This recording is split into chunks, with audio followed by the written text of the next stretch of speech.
Fala pessoal, tudo bem? Eu sou Alexandre Ambrosin e você está no canal Apolo Fisioterapia e esse é o projeto Minutos de Leitura. Nós estamos aqui lendo o livro do John West de Fisiologia Respiratória Moderna. Esse é o sexto vídeo que eu estou fazendo sobre mecânica da respiração. Um capítulo bem longo do livro do John West, mas tão importante para a gente aí da área de fisioterapia respiratória.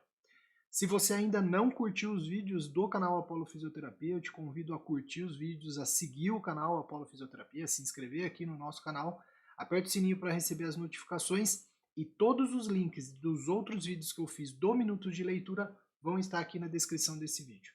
Tem uma playlist também incrível lá no Apolo Fisioterapia chamada Minutos de Leitura que você pode ir lendo aí na sequência todos os capítulos. Nós estamos então lendo o capítulo de mecânica respiratória. E esse é o sexto vídeo que a gente está fazendo sobre esse assunto. Vamos lá, vamos para mais um vídeo aqui no canal Apolo Fisioterapia.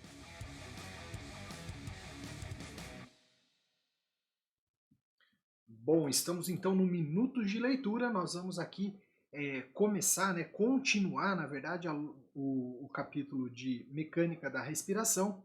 O capítulo da Mecânica da Respiração, a gente está na página 100 do livro do John West. A gente usa aqui a referência, né? Nós estamos aqui com a quinta edição do livro do John West e esse é o capítulo 7 de Mecânica da Respiração.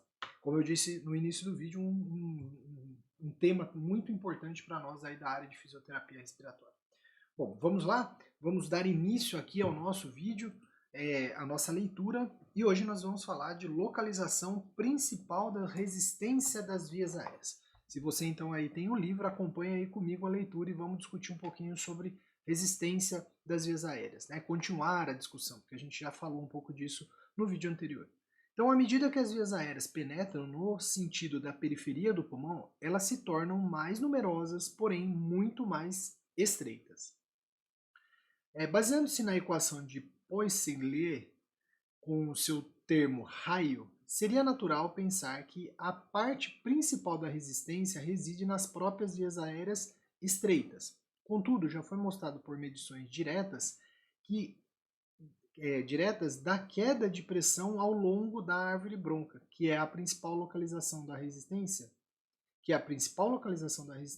são os brônquios de tamanho médio e que os brônquios muito pequenos contribuem relativamente pouco com a resistência. Então, existe uma figura aqui, a figura 7.14, ela mostra que a maior parte da queda de pressão ocorre nas vias aéreas de sétima geração. Menos de 20% pode ser atribuído às vias aéreas com menos de 2 milímetros de diâmetro. A razão para esse paradoxo, aparentemente, é o número prodigioso de pequenas vias aéreas. Então, aquela divisão que ocorre muito grandemente, então ela acaba levando aí a essa queda aí na resistência nas vias de pequeno calibre.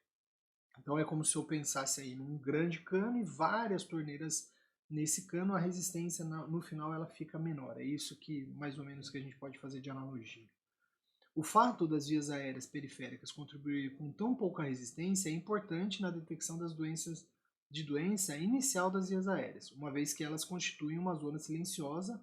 É provável que considerável doença das pequenas vias possa estar presente antes que a medição usual da resistência das vias aéreas seja capaz de captar a normalidade. Essa questão vai ser detalhada no capítulo 10. Né? Então aqui mais ou menos assim, a espirometria, por exemplo, nós pegamos alterações de pequenas vias aéreas antes de alterações, né, de maiores, então o FEF 2575 e o VF1. Qual que altera primeiro, ok? Vamos lá. Fatores que determinam a resistência da via aérea, um outro tópico que o John West vai abordar aqui. Então o volume pulmonar exerce um efeito importante na resistência das vias aéreas, então o volume. Tal como os vasos sanguíneos extra-alveolares, os brônquios são suportados pela tração radial do tecido circundante e seu calibre é aumentado à medida que o pulmão se expande. Na figura aqui 7.15 mostra que ao ser reduzido o volume pulmonar, então volumes menores, eleva-se rapidamente a resistência da via aérea, colocando-se num gráfico a recíproca da resistência contra o volume, obtém-se uma relação aproximadamente linear. Né? Então, o volume e resistência, quanto maior o volume, maior será a resistência. Com volumes pulmonares muito baixos, as pequenas vias aéreas podem fechar-se completamente, especialmente na base do pulmão, onde este não se expande tão bem. Os pacientes que possuem resistência aumentada nas vias aéreas muitas vezes respiram a altos volumes pulmonares. Isso ajuda a reduzir a resistência das vias aéreas. A contração do músculo liso brônquico estreita as vias aéreas e aumenta a resistência das vias aéreas. Isso pode ocorrer reflexamente através de estimulação de receptores na traqueia e grandes brônquios por irritação como a fumaça, por exemplo, do cigarro. A inervação motora pelo nervo vago, o tônus do músculo liso está sob o controle do sistema nervoso autônomo. A estimulação de receptores adrenérgicos causa broncodilatação do mesmo modo que drogas isoproterenol, epinefrina e norepinefrina, que também são broncodilatadores. Né? Esses agentes são valiosos quando o tônus muscular liso aumenta, como por exemplo na asma. Né? E o John West tem um livro de fisiopatologia que aborda também esse mecanismo aí de broncoconstrição. A atividade parasimpática causa broncoconstrição do mesmo modo que a acetilcolina. Uma queda na PCO2 no gás alveolar causa um aumento na resistência das vias aéreas, aparentemente como resultado de uma ação direta sobre os músculos lisos. A injeção de histamina na artéria pulmonar causa constrição do músculo liso, localizado nos ductos alveolares. A densidade e viscosidade do gás inspirado afetam a resistência oferecida ao fluxo. A resistência é aumentada durante um mergulho profundo, porque a pressão aumentada eleva a densidade do gás, mas ela é reduzida quando se respira mistura de hélio e O2. O fato de que alterações na densidade, em vez de na viscosidade, exerçam uma influência sobre a resistência constitui evidência de que o fluxo não é puramente laminar nas vias aéreas de médio tamanho, onde reside o principal local da resistência.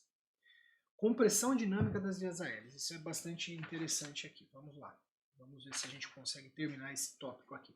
Suponhamos que um indivíduo inspire até a capacidade pulmonar total e a seguir exale tão forçadamente quanto possível até o volume residual, como numa prova de espirometria. Podemos registrar uma curva de fluxo-volume, como apresentado aqui no livro, que mostra que o fluxo sobe muito rapidamente até um valor alto, mas a seguir declina durante a maior parte da expiração. Uma característica notável desse perímetro de fluxo-volume é que é virtualmente impossível penetrar nele. Por exemplo, não importa se começarmos a exalar lentamente e depois acelerarmos, como um exemplo aqui que ele mostra o B, ou se fazemos uma expiração menos forçada, como no exemplo C da curva, a porção de descendência da curva de fluxo-volume toma virtualmente o mesmo caminho. Assim, alguma coisa poderosa está limitando o fluxo respiratório. Durante a maior parte do volume pulmonar, a velocidade de fluxo é independente do esforço. Então aqui ele está falando assim, ó, independente se você começa a soltar rápido ou tenta soltar rápido no final, ele sempre vai ter o mesmo caminho, a mesma decrescência, né? Então, para quem está aí habituado a ver espirometria, a gente tem vídeo falando sobre isso aqui no canal. Dá uma procurada lá no nosso canal, a aula de espirometria, vocês vão ver a curva. Essa curva é a curva de espirometria que ele está nos passando aqui. Podemos obter mais informações sobre este curioso estado de coisa plotando os dados de outra maneira, conforme apresentado na figura 7.17. Para isso, o paciente faz uma série de inspirações ou expirações máximas e a seguir exala ou inala completamente com graus variados de esforço. Se as taxas de fluxo e a pressão intrapleural forem plotadas, então fluxo e pressão plotados ao mesmo volume para cada expiração e inspiração, então podem ser obtidas as curvas pressão-fluxo isovolumétricas. Pode ser visto que em altos volumes pulmonar a taxa de fluxo respiratório continua a aumentar com esforço. Então, em altos volumes, a taxa de fluxo continua a aumentar com esforço, conforme seria de se esperar. Entretanto, em volumes médios e baixos, a taxa de fluxo atinge um platô e não pode ser aumentada com o aumento adicional da pressão intrapleural. Nessa condição, o fluxo é, portanto, independente do esforço. Então, chega uma hora que o fluxo não depende do esforço, ela se torna um platô, como está aqui na figura também. A razão desse comportamento notável é a compressão das vias aéreas pela pressão intratorácica. A figura então 7.18 mostra esquematicamente as forças que estão atuando através das vias dentro do pulmão.